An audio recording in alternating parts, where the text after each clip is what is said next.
Irmãos, vamos para a mensagem dessa noite? Vamos embora? Gente, a mensagem que o Senhor colocou no meu coração para compartilhar com vocês hoje tem um tema: as 3 características daqueles que são discípulos de Jesus.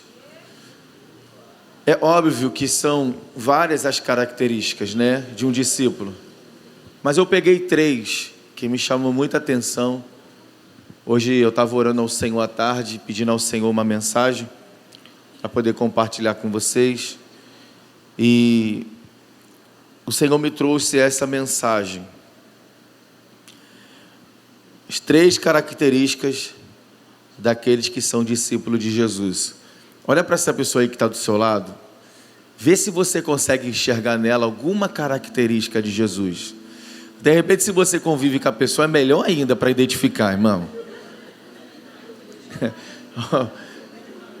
Gente, não é para olhar para a beleza da pessoa não, irmão. Aí tu olha para a beleza, tu... Para de olhar para a aparência. Jesus não olha para a aparência não, Jesus olha para o coração. Eita glória. Olha quantos irmãos glorificando a Deus agora.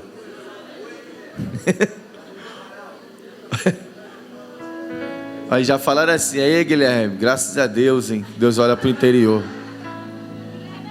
Mas o Guilherme já está encaminhado aí, tá, mano? Estou sabendo aí, tá?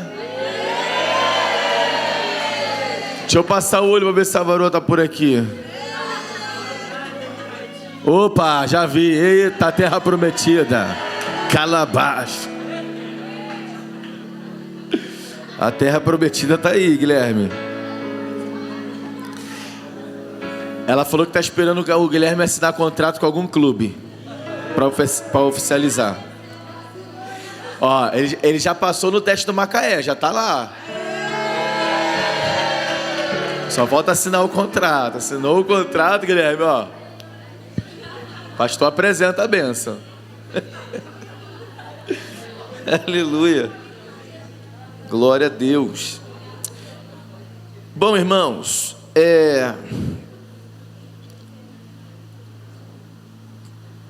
as 3 características, né, de um discípulo de Jesus. Quando Jesus esteve aqui na terra, uma das missões que estava sobre Jesus era justamente ensinar. Por isso que ele era chamado de Rabi, mestre, né? Mas ensinar o quê? Ele começou a ensinar na prática como é viver no reino de Deus. Já que os escribas, os sacerdotes, os sumos sacerdotes, os levitas, enfim, aqueles que foram estabelecidos por Deus na lei mosaica, eles deveriam ensinar o povo como viver no reino de Deus, como caminhar no reino de Deus. Só que esses homens, eles começaram a olhar para dentro de si e começaram a estabelecer reinos para si, usando o nome de Deus. Tem alguma coisa diferente nos dias de hoje, irmãos? Nunca foi diferente.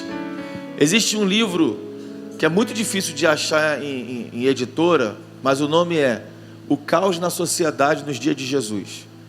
Você vai ver que nos dias de Jesus não tem nada diferente como nos dias de hoje. Você vai perceber que continua o negócio, continua a compra e venda dentro dos templos, a fé continua sendo negociada, as ovelhas continuam sendo negociadas com partidos políticos. Não era diferente.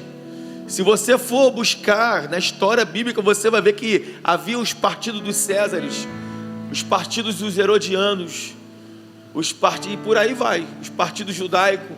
Nunca foi diferente do que está acontecendo no dia de hoje. Então Deus, percebendo que os homens não conseguiam entender como era viver no seu reino, o próprio Deus resolveu descer. Agora ele se faz carne, né? E ele se revela aos homens. E aí você começa a ver ali no livro de Mateus, Marcos, Lucas, João, que são os evangelhos, e eles são considerados como evangelhos sinóticos, por terem semelhanças naquilo que estão escrevendo, você vai perceber Jesus sentando com pessoas para ensinar, justamente para conversar, irmãos, para bater papo e mostrar para essas pessoas o que é viver no seu reino. Porém, os seus 12 discípulos, ele sempre trazia para um particular, e aos 12 ele começava a falar coisas mais profundas, que para a multidão ele não falava. Um exemplo, a parábola do semeador. Jesus fala para a multidão a parábola do semeador, aí depois em secreto, os discípulos chegam para Jesus e falam: Senhor, nós não conseguimos compreender a parábola do semeador, explica para nós.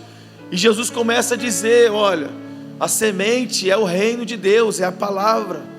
O semeador é Deus, que enviou o seu Filho. Então ele começa a explicar para os discípulos. E aí quando chega ali o capítulo 5, que é o Sermão do Monte, então Jesus ali traz toda a revelação de como é viver o seu reino. Pastor, eu quero ser um melhor cristão, o que eu devo fazer? Se você ler Mateus capítulo 5, 6 e 7, guardar no seu coração e praticar, você já será um cristão de excelência. Porque a essência do Evangelho, a essência do reino de Deus, ele resumiu nesses 3 capítulos. Então, com os discípulos do Sermão do Monte, ele começa a falar as bem-aventuranças: bem-aventurados os pobres de espírito, bem-aventurados os humildes, bem-aventurados os mansos, porque eles herdarão a terra. E ele começa ali a ensinar para os discípulos. Depois ele vai falar no capítulo 6 sobre a provisão. Olha, vocês não têm que se preocupar com o que vestir, com o que comer, sabe? Ficar em busca dessas coisas, das coisas superficiais. Nisso os hipócritas fazem. Porém, vocês têm que buscar em primeiro lugar o reino de Deus e a sua justiça, e todas essas coisas vos serão acrescentadas. Jesus começa a falar: olha, os pássaros, eles não plantam, sabe? Eles não semeiam, mas o Pai sustenta todos eles. Aí ele vai falar sobre os lírios do campo. Olha os lírios do campo. Você já viu aquelas fotos, irmão? Aquelas filmagens dos lírios do campo? Não é uma coisa linda? Quando você olha assim os lírios do campo, aí Jesus vai falar: nem Salomão, em toda a sua glória, por ter sido o rei mais rico, se vestiu como os lírios dos campos. Nem Salomão. Porém eu vos digo, não há um fio do cabelo das vossas cabeças que caiam, sem que o Pai permita. O que Jesus estava dizendo? Ele estava dizendo sobre o cuidado de Deus conosco. Ele estava dizendo: parem de se preocupar com coisas fúteis e comece a se preocupar com aquilo que realmente importa. O que é importante é como você está vivendo no reino de Deus. Gente, eu contei para vocês uma vez que eu tive uma experiência. Foi boa porque eu aprendi, mas foi horrorosa pela forma que eu aprendi.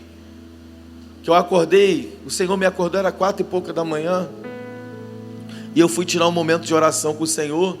Quando eu fui ver, já era 8 horas da manhã. E aí quando eu vi assim que o dia começou a clarear, já estava claro, né? E eu achando que eu estava abafando, né? Que é assim que a gente fica às vezes. Eu estou crente, irmão, orei 4 horas. E aí veio a voz do Senhor e falou para mim assim: vocês oram de forma errada. E eu: como é que é, Senhor?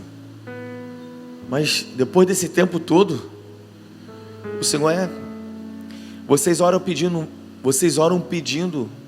aquilo que já é de vocês, já foi conquistado, já é direito de vocês. Pare de orar pedindo aquilo que já é de vocês. Aí eu falei: Senhor, então como eu devo orar? Você precisa orar para que a imagem do meu filho possa ser gerado dentro de você, e você possa ser a imagem do meu filho para as pessoas. Ah, irmão, ali Deus me ensinou como orar. Hoje eu não boto meu joelho no chão, irmão, para ficar pedindo: Deus, me dá um carro, porque agora o Senhor sabe, né? Eu dei um carro de oferta para o Senhor, eu quero um carro. Eu não oro pedindo, Deus, eu tenho uma casa, eu quero uma casa. Não, irmãos. As minhas orações têm sido: Jesus, transforma o meu coração. As pessoas precisam sentir o Senhor na minha vida. As pessoas precisam olhar para mim e ver que o Senhor está em mim. Essa tem sido as minhas orações, irmãos, as minhas lutas com Deus diária. Eu não quero falar, eu não quero agir, sabe, sei que o Senhor flua, mas eu confesso para vocês, irmãos, que está difícil. Por que está difícil, pastor? Porque a minha natureza carnal e terrena grita todo dia. As irritabilidades, a ira, o estresse, sabe, aflora, que quer sobrepor aquilo que eu tenho pedido. Tem hora que eu entendo porque que Paulo deu um grito: quem me livrará do corpo dessa morte? Porque o bem que eu quero eu não consigo fazer, mas o mal que eu não quero está todos os dias diante de mim. O que é isso? Paulo estava vivendo uma guerra dentro dele, irmãos. Ele queria que o Espírito dominasse ele, mas a sua natureza terrena estava sobrepondo. É fácil, não é? Mas escute, mas aqueles que perseveram até o final, eles conseguem.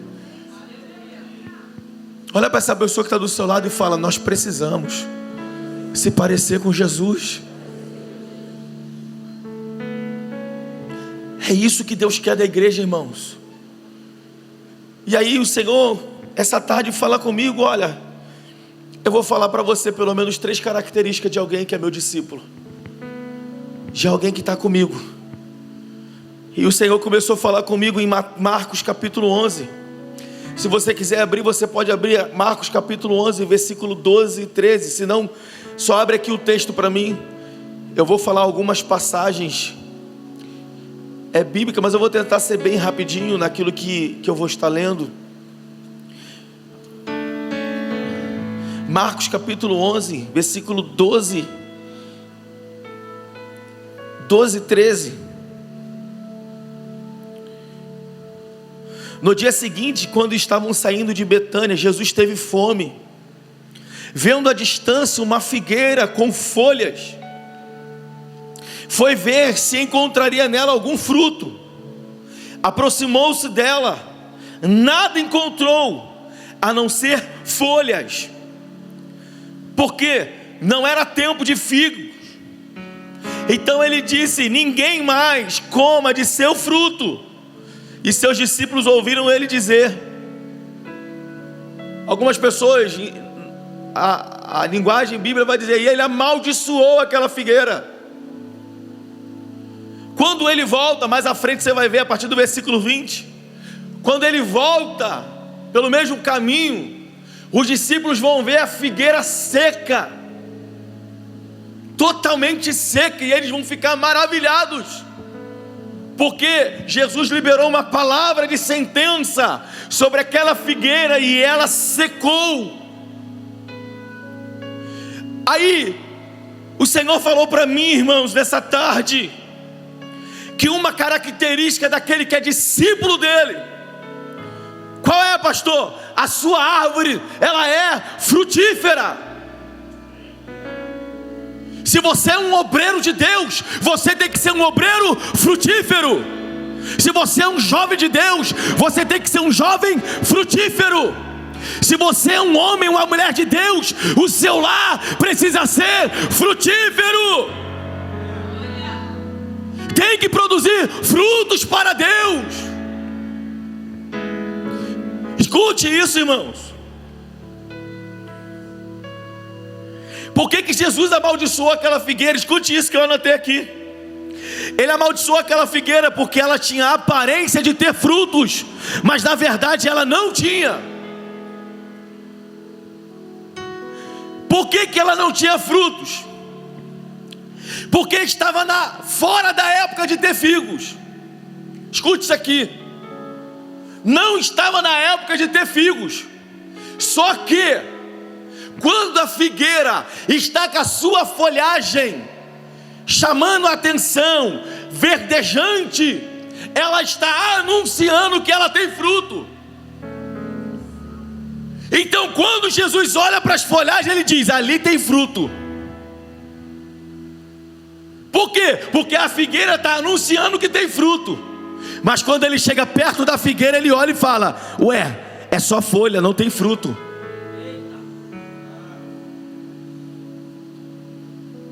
E aí quando ele percebe que não tem fruto, ele amaldiçoa. Olha para esse crente que está do seu lado e diga para ele: a sua árvore não pode ter só folhagem, tem que ter fruto.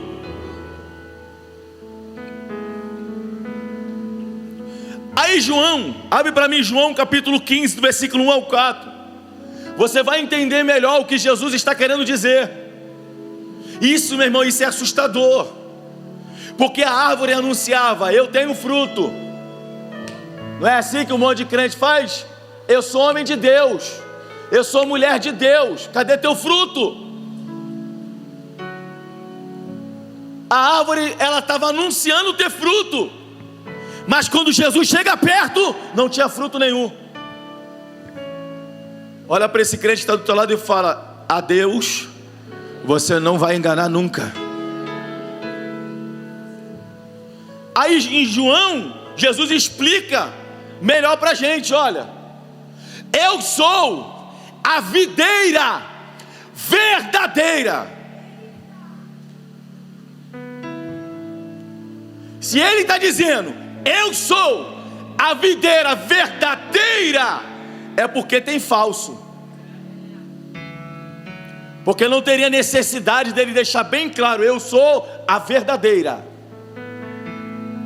e meu pai é o agricultor. Passa para mim. Todo ramo que, estando aonde, irmãos? Estando aonde? Jesus está dizendo: todo ramo que está em mim, que está ligado em mim, que está conectado a mim, ele faz o quê? E não dá fruto, ele retira. E todo aquele que dá fruto, ele limpa. Por que ele limpa? Para que dê mais fruto ainda. Mais um pouco, vai. Vós já estáis limpo pela palavra que eu vos tenho transmitido. Passa. Permanecereis em mim, permanecer em mim, e eu permanecerei em vós. Nenhum ramo pode produzir frutos por si mesmo, se não estiver ligado à videira. Vós igualmente não podeis dar frutos por vós mesmos, se não permanecerdes unidos em... Sabe por que tem muita gente que não frutifica? A resposta está aqui. Por que tem gente que não produz? Por que tem gente que não anuncia? Por que tem gente que não convida o não crente para vir para a casa de Deus? Por que tem cristão que não é exemplo? A sua vida não é exemplo de vida. Por quê, pastor? Porque você não está nele. Porque quem está nele, quem está enxertado nele, produz fruto, irmão. Aquele que está em mim, ele produz. E sabe o que eu acho fantástico nesse texto? Que ele está dizendo: ninguém pode produzir fruto por si mesmo. Sabe o que é isso? É gente que fala assim: ah, eu vou fazer, ah, eu vou me comprometer, ah, eu vou mudar, e nada acontece. Por que não acontece? Porque você não está nele. Porque quem está nele, não precisa nem falar que vai fazer, já está fazendo. Por quê? Porque o Espírito de Deus está em você, te impulsionando. E aí, irmãos, esse texto é um texto que é para nos trazer a uma reflexão. Você está nele ou não está? Quem está nele produz frutos de arrependimento. Quem está nele produz frutos de mudança. Quem está nele se compromete com a causa que é dele. Ai, meu Deus. Não adianta você falar que é de Deus, irmão, se você não se compromete com a causa que é do céu. Como que eu posso dizer que sou de Deus e eu não me comprometo com as causas que é dele? Você não está nele, porque ele está dizendo: aquele que está em mim, ele vai produzir frutos. E não é fruto temporal, são frutos permanentes. Olha para esse crente que está aí do seu lado e fala para ele assim: você está nele ou não está? Aleluia. Eu preciso dar fruto. Bota a mão no seu coração e feche seus olhos por um segundo. Eu quero liberar uma palavra profética sobre o seu coração. Que o Espírito Santo nessa noite possa enxertar você na videira. E a partir de hoje ele vai impulsionar você a dar frutos. Você vai produzir frutos. Você vai produzir frutos para o reino de Deus. Você vai produzir, você vai parar de dizer que é sem ser. Você vai passar a ser a partir de agora. Você vai ser um ramo frutífero. Você vai produzir frutos, não é para você, é para a glória de Deus. É para a glória de Deus. Aleluia. Você pode aplaudir ao Senhor por essa palavra profética. Aleluia. Aleluia. Quando eu digo produzir fruto, irmãos, eu estou falando de você frutificar naquilo que Deus quer que você frutifique. Eu não estou falando de pregar, de cantar, dessas coisas não. Eu estou falando de você se envolver com a causa que é de Deus. Você lembra quando uma pessoa, Jesus vai falar sobre isso, uma pessoa é assaltada, é agredida, fica caída no chão como morta. Aí ele vai dar alguns exemplos. Ele vai dizer: e veio o sacerdote e passou ao longe e não se importou. Veio depois o levita, passou em longe e não se importou. E depois veio quem, irmãos? Veio o bom samaritano, pegou ele, cuidou das suas feridas, levou a uma estalagem. O que Jesus estava dizendo é que o cargo que eu exerço, as tarefas que eu executo, se eu não tiver entendimento do que eu faço, e se eu não tiver com o meu coração, com a motivação certa, eu estou fazendo não é para Deus, mas é para mim mesmo. E se eu faço para mim, eu não produzo fruto para a glória de Deus. E aí o que nós precisamos entender?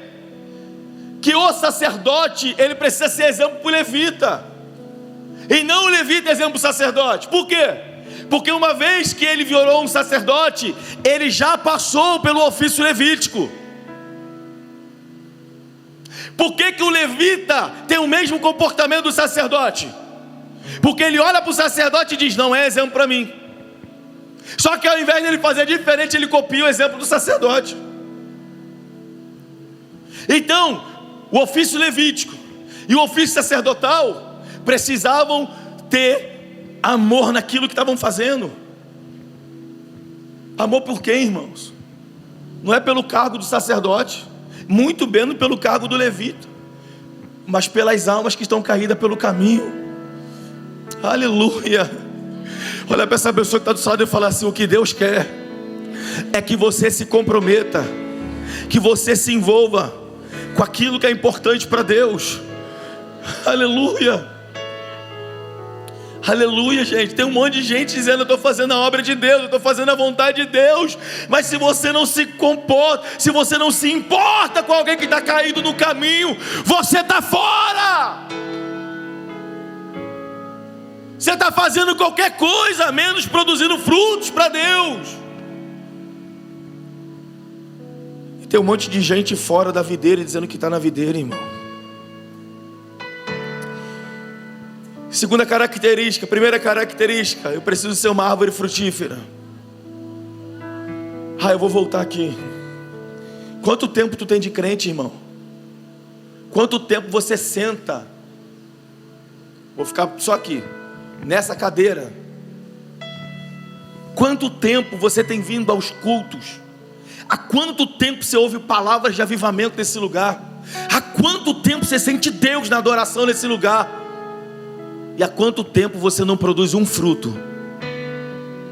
Sabe por quê, irmão? Você come, você engole, depois você joga fora e não compartilha com ninguém.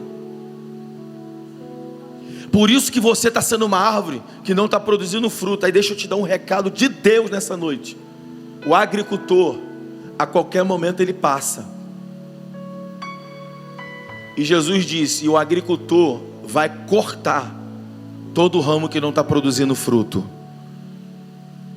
Tem gente que sai da igreja, não é o diabo que tira não, irmão, é Deus que tira. Sabe por quê? Porque está ocupando o lugar e não está produzindo fruto. Você sabe que tudo aquilo que está na árvore, ela suga a energia do caule, não é isso? Do caule da árvore.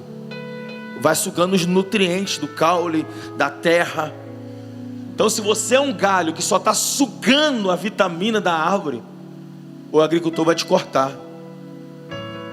Então olha para esse crente do teu lado, pelo amor de Deus, e fala assim: antes que você seja cortado, vamos frutificar. Aleluia.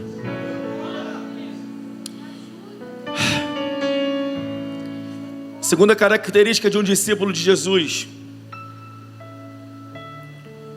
eles são anunciadores de boas novas.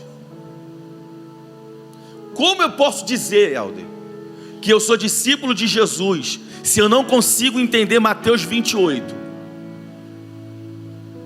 Aonde Jesus pega os seus discípulos depois de ressuscitado, ele já está quase ascendendo aos céus, e fala para os discípulos: junta aqui todo mundo, a partir de agora, ide por todo mundo e pregai o evangelho a toda criatura. Quem crê e for batizado será salvo, mas quem não crê já está condenado. Jesus dá uma missão a eles. O que eles fazem? Cumpre a missão. Aí, pastora Fabiana, a missão chegou até nós. Sabe o que tem muita gente fazendo para Deus? Ei, parou por aqui, não vai continuar. Por quê? Porque eu não vou dar continuidade. Você está entendendo isso? Está aqui, irmão. Você pode ler depois na sua casa. Mateus 28, versículo 19, parte A. Pode botar para mim aqui, por favor. Mateus 28, capítulo 19, parte A. E depois o versículo 20. Mateus 28. Olha aqui. Portanto, ide e fazei com que todos os povos da terra, ai meu Deus, se torne o que, irmão? Crente? Se torne crente, carregador de Bíblia, cantor, pregador? Não, meus discípulos, pessoas que terão minhas características, minhas semelhanças no seu comportamento, no seu modo de vida. O que você precisa fazer, irmão? Ei, pastor, queria pregar hoje aí. Pastor, não deixa ninguém cantar, não deixa ninguém pregar. Pelo amor de Deus, irmão. A única coisa que Jesus quer de você é que você gere discípulos para Ele. Discípulos para Ele, não é para você. Porque os discípulos têm que parecer com Ele, não é contigo, pelo amor de Deus. Porque se o discípulo parecer contigo, nós está tudo ferrado aqui, irmão. Desculpa aí agora, nós está tudo ferrado. Os discípulos têm que ter características de Jesus, semelhanças de Jesus. Vai, passa, versículo 20. Ensinando-os a obedecer a tudo quanto vos tenho ordenado, e assim eu estarei permanentemente convosco até o fim dos tempos. Há quanto tempo você está aqui, irmão? Há quanto tempo você se assenta nessa cadeira? Há quanto tempo você está ouvindo o evangelho genuíno? Porque aqui o evangelho não é de manipulação, não. Aqui ninguém fica mentindo para você, não, para você dar dinheiro para a igreja. Aqui ninguém fica falando para você um evangelho moderno, onde você vem do jeito que está e fica do jeito que está. Não, nós pregamos o evangelho genuíno de Jesus. E você não consegue falar dele para ninguém. Você não consegue compartilhar ele com ninguém. Como que você tem coragem de dizer que é um discípulo? Como que você tem coragem de dizer que é um discípulo, se você não gera um discípulo para Deus? E olha que ele está falando para a gente ir por toda a terra. Você não consegue fazer um.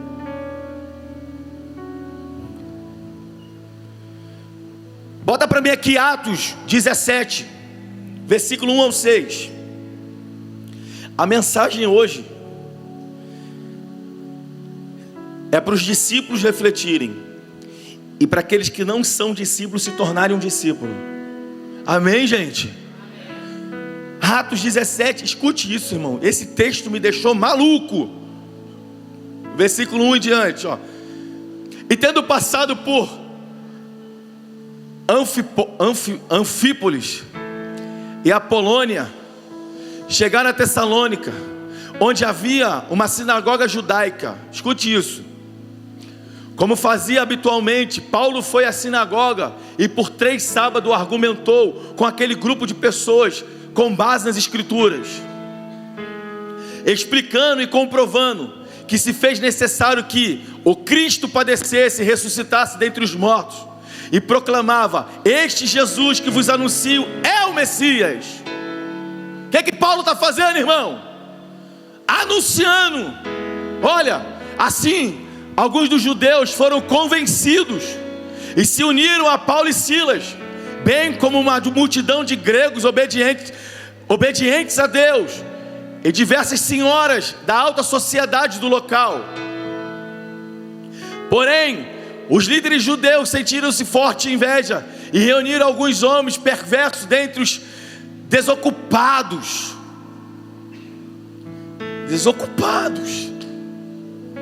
Porque o desocupado, ele começa a querer perseguir quem está dentro do propósito, cara. E agitando a população, iniciaram um tumulto na cidade.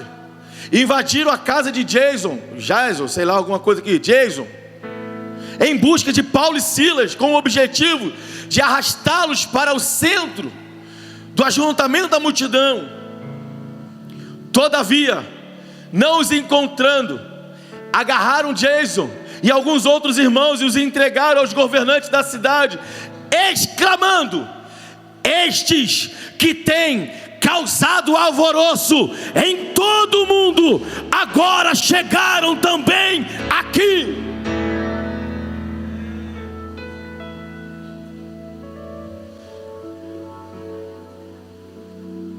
Olha o que os caras estão dizendo. Esses caras estão vindo quebrando pau pelo mundo afora, e agora chegaram até a gente, estão pregando, estão anunciando o Messias, o Filho de Deus. Pelo amor de Deus, catuca essa pessoa que está do seu lado e fala para ela: se comprometa, pelo amor de Deus, com as causas de Deus. Versículo 18, abre para mim aí, no mesmo capítulo, versículo 18, pula. Olha isso. Então alguns filósofos, epicureus e estoicos começaram a argumentar com ele. Alguns indagavam: o que deseja comunicar esse tagarela? Olha Paulo, irmão.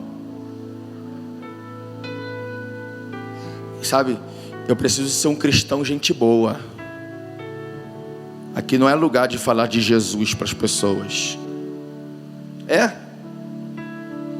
A Bíblia diz assim, ó: se tu vê alguém pecando e tu não adverte, ele morrerá, mas Deus cobrará do teu sangue. Toda vez que você tem a oportunidade de advertir alguém em nome de Deus e tu não faz, Deus vai cobrar de você. E Paulo, meu irmão, Paulo não queria nem saber.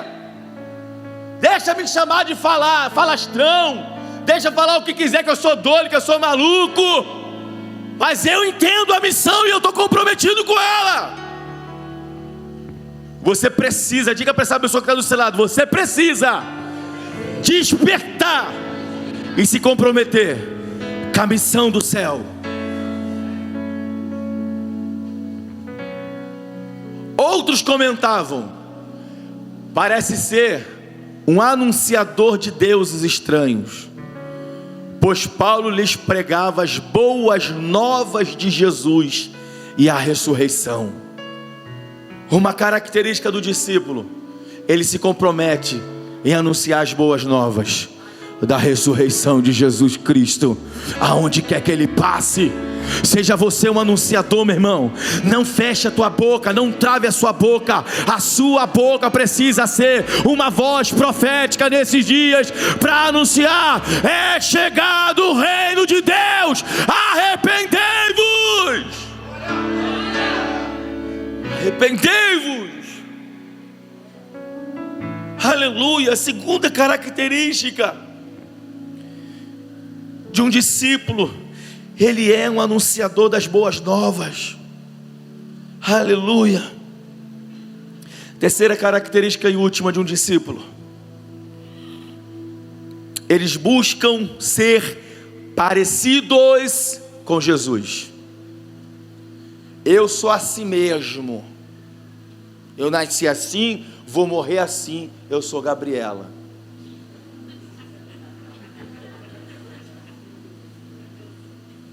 Você pode ser Gabriela, mas discípulo de Jesus você não é.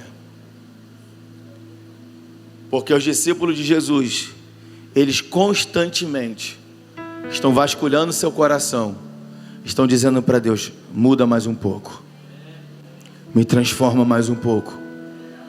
Ah, irmãos, esses dias eu tenho ficado tão desesperado, porque eu tô decidindo, eu decidi, irmão, que eu quero parecer com Jesus. Eu decidi isso, irmãos. Eu falei para Deus em oração: se não for para ser parecido com Jesus, não dá para continuar. Porque a vontade que eu tenho é de matar esses crentes rebeldes. Vontade de matar esses obreiros sem compromisso com o reino. Acomodado, desinteressado. Sabe? Ô Senhor, me molda e me transforma, me faz semelhante a Jesus. Porque quando eu leio sobre Jesus, eu fico desesperado. Ou então não vai dar, Deus, para continuar. Eu estou igual Moisés naquele monte já, irmão. Se o Senhor não for comigo, não me faça sair daqui. Eu já estou assim: se o Senhor não mudar quem eu sou, não me faça continuar. Por quê? Porque não dá, irmãos. Não dá. É sério, não dá. Se Jesus não estiver em mim, não dá. Se eu não conseguir desenvolver um olhar de Jesus para as pessoas, não dá, irmãos. Eu estou falando de mim, mas você tem que analisar você. Por quê? Porque o pastor tem que ser o melhor de todos? Não, irmão. O pastor também quer ser salvo.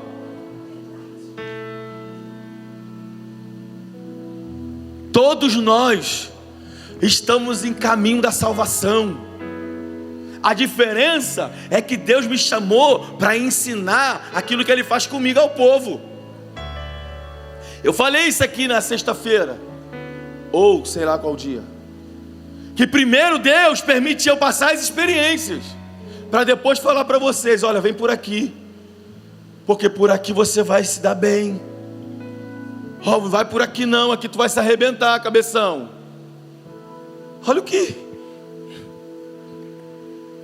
ser parecido com Jesus. Abre para mim Gálatas 2, do versículo 11 ao 21. Olha o que Paulo vai dizer aos Gálatas. Cara, isso aqui é um negócio que me deixa maluco. Paulo quebra o pau com Pedro na frente de todo mundo. Paulo e Pedro, irmão, discutindo, e Paulo rebenta Pedro. Olha isso. Quando porém Pedro chegou a Antioquia, eu o enfrentei face a face, por causa da sua atitude reprovável.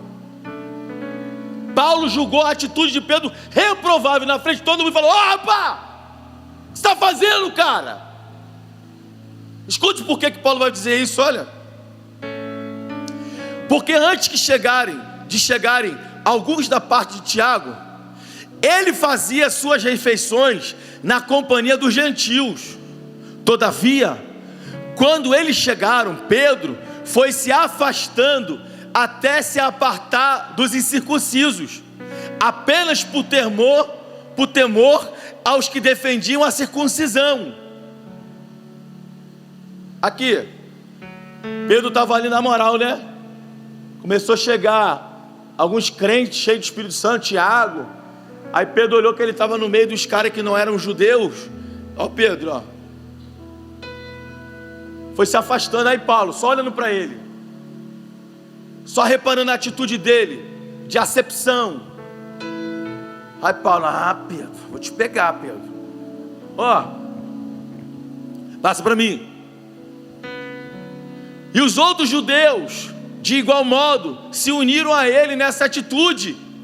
Qual atitude? Hipócrita.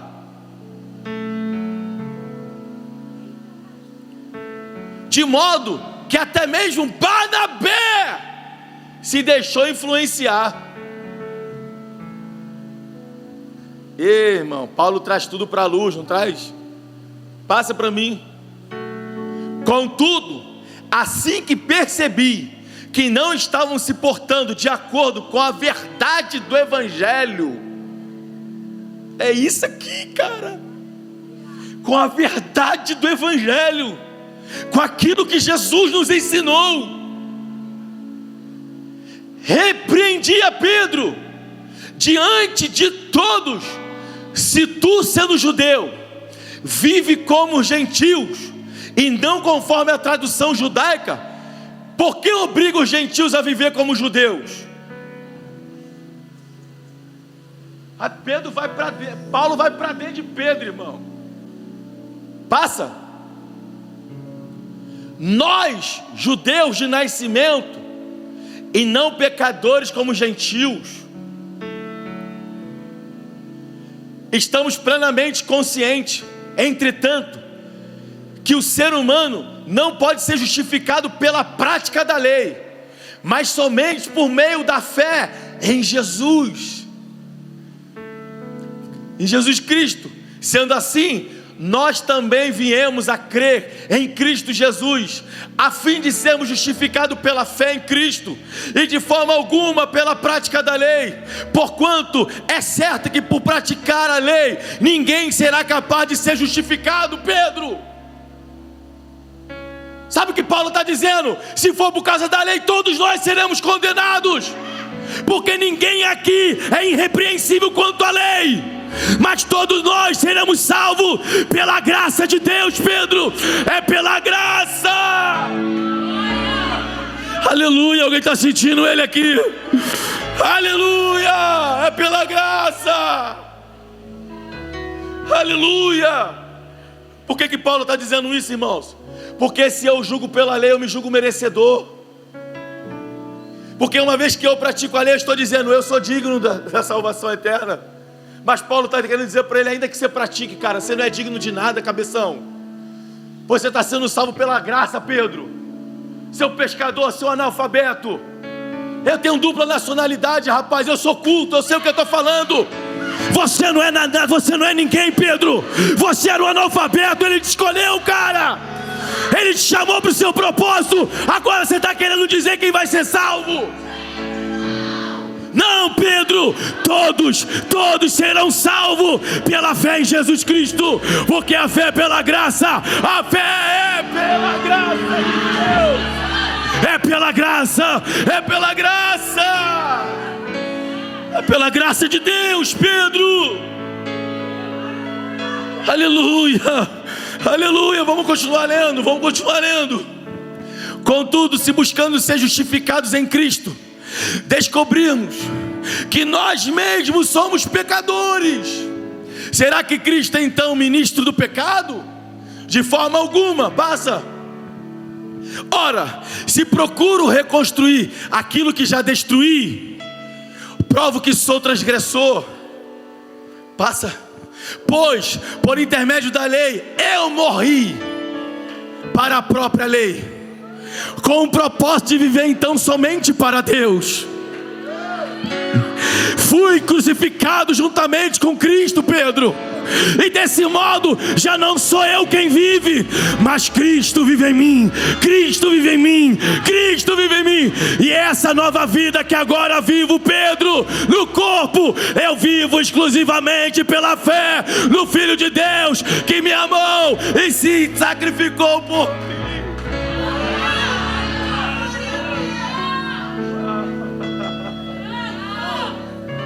Para fechar,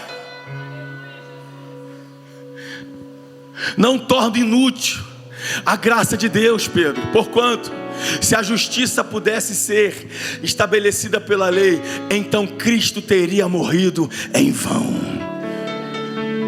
Sabe o que Pedro estava dizendo? Olha, escuta aqui, irmão. Pedro, um discípulo que andou com Jesus, cara. Pedro, um discípulo que viu ele depois de ressuscitado. Ei, Pedro foi o primeiro pastor da igreja de Deus. Pedro foi o primeiro discípulo a pregar e uma multidão se converter a Cristo. Ei, Pedro estava na efusão do Espírito em Atos 2. Agora Pedro está querendo dizer quem é que vai ser salvo. Pedro está querendo separar. Pedro está querendo fazer panelinha. Aí Paulo vendo aquilo, Paulo quebra tudo. Pedro, o que você está fazendo? É você que quer dizer quem vai ser salvo agora? É você que quer estabelecer o nível de salvação ou como seremos salvos? Pedro, o evangelho que você viu Jesus pregar não é esse. Você está entendendo isso? Paulo foi salvo depois. Paulo alcançou a salvação em Cristo depois de anos. Agora Paulo está tendo que ensinar o cara que andou com o próprio Jesus a viver a prática da essência do evangelho. Ai meu Deus, alguém está entendendo isso? O tempo de igreja que você tem não quer dizer nada para Deus. Vai ter gente que chegou hoje na igreja, mas vai ser enxertado na videira e vai conseguir produzir a essência de Jesus. Não se trata de tempo, irmão, se trata de essência. Não se trata de tempo, se trata de vida. Paulo chama Pedro para dentro da essência. Pedro, volta para a essência. Não foi esse evangelho que Jesus nos ensinou. Aleluia. Aleluia, irmãos. Você é um discípulo de Jesus. Você é um discípulo de Jesus. Então pare de julgar as pessoas. Você é um discípulo de Jesus. Para de apontar para as pessoas, para o erro das pessoas. Você é um discípulo de Jesus. Para de dizer quem é pecador e quem não é. Você também é pecador. O que Paulo está dizendo, Pedro? Todos nós precisamos da graça, porque é pela graça que nós seremos salvos. Para terminar, 1 Coríntios capítulo 10, abre aí para mim. Aleluia. Louvado seja Deus. Aleluia, Jesus. Nos faça viver de acordo com o teu propósito. Nos leva à essência do evangelho genuíno, Senhor. Queremos ser os teus discípulos, Senhor. Queremos ser discípulos seus, Pai. Nós queremos refletir Jesus para as pessoas. Nós queremos ser um discípulo que realmente se compromete com a tua causa, Deus. Oh Deus, transforma o nosso coração. 1 Coríntios 10, versículo 23.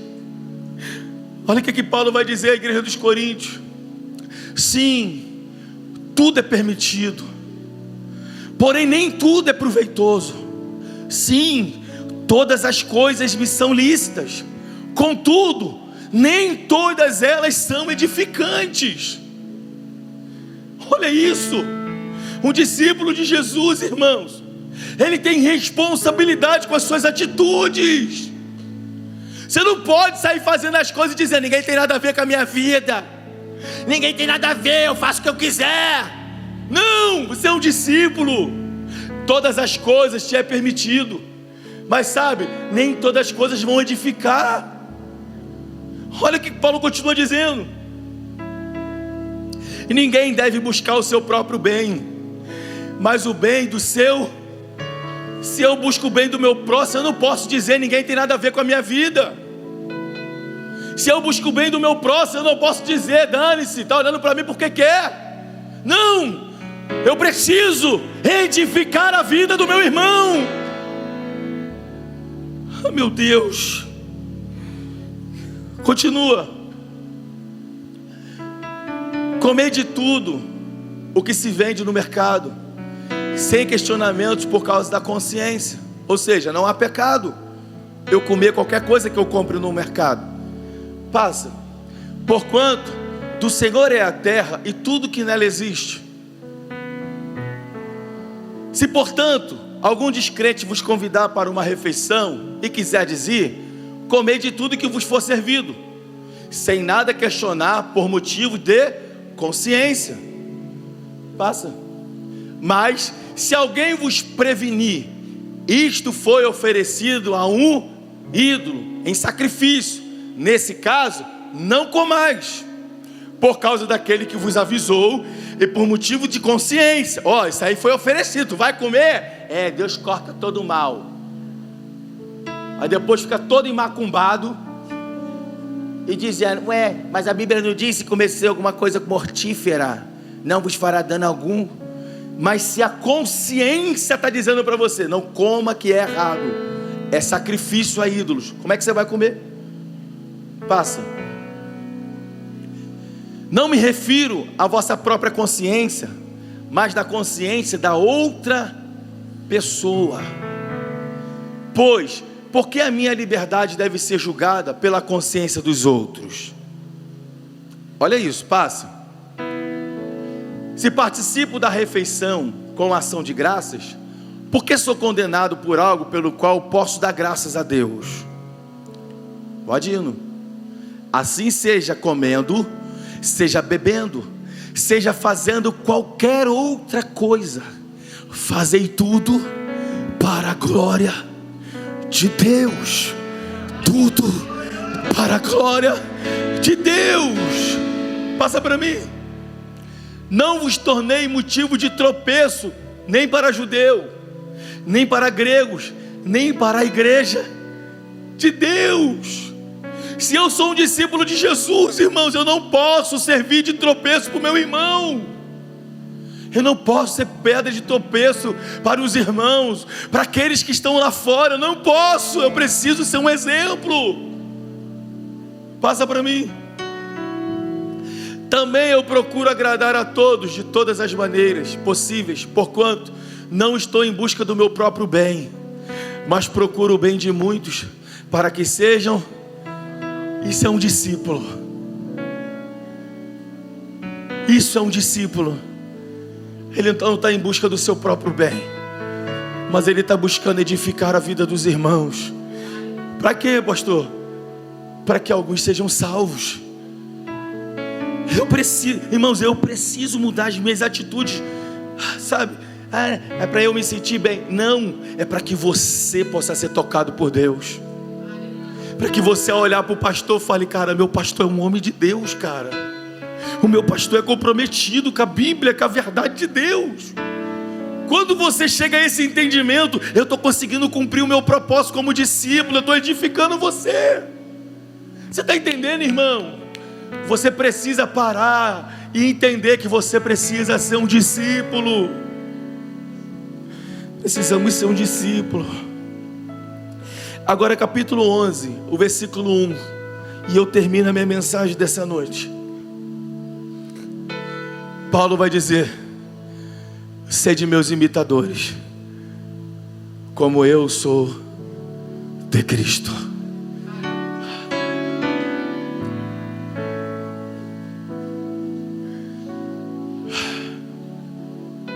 Sede meus imitadores, como eu sou de Jesus. É assim que nós precisamos ser, irmãos. Nós precisamos nós precisamos ser exemplo para as pessoas, para que elas vejam Jesus em nós. Elas vão ver Jesus nas nossas atitudes. Elas vão ver Jesus na forma que a gente se veste. Elas vão ver Jesus na forma que a gente fala. Elas vão ver Jesus, irmãos. Eu não posso caminhar na igreja de Deus dizendo: eu sou assim, tem que me amar do jeito que eu sou. Que isso, irmão? Quem ensinou esse evangelho para você foi Pedro. Porque o evangelho que Paulo está explicando é um evangelho que eu preciso me comportar de forma que eu possa edificar a vida do meu irmão. Eu não posso, irmão, conduzir a minha vida dizendo para os outros: está olhando para mim porque quer, está falando de mim porque quer. Não! Isso não é evangelho, irmãos. O evangelho de Jesus, Jesus é o centro, é o modelo a ser seguido, e nós precisamos copiar o modelo de Jesus. Aquilo que compete a mim fazer como pastor, eu vou cumprir para que você seja edificado. Aquilo que compete o obreiro fazer, ele precisa cumprir para que o corpo seja edificado. Aquilo que compete os irmãos fazerem, vocês precisam fazer para que a igreja de Deus seja edificada. Sede meus imitadores, como eu sou de Cristo.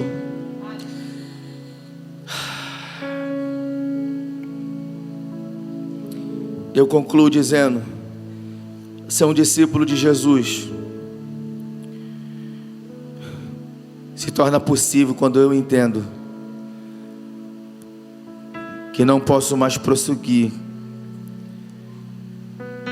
sob minhas próprias direções, vontades, desejos, pensamentos, e sim entendendo que eu preciso ser guiado e direcionado pelo Espírito Santo de Deus. Ninguém jamais vai conseguir ser um discípulo se não decidir abrir mão da sua própria vida para trazer a vida de Deus no seu corpo.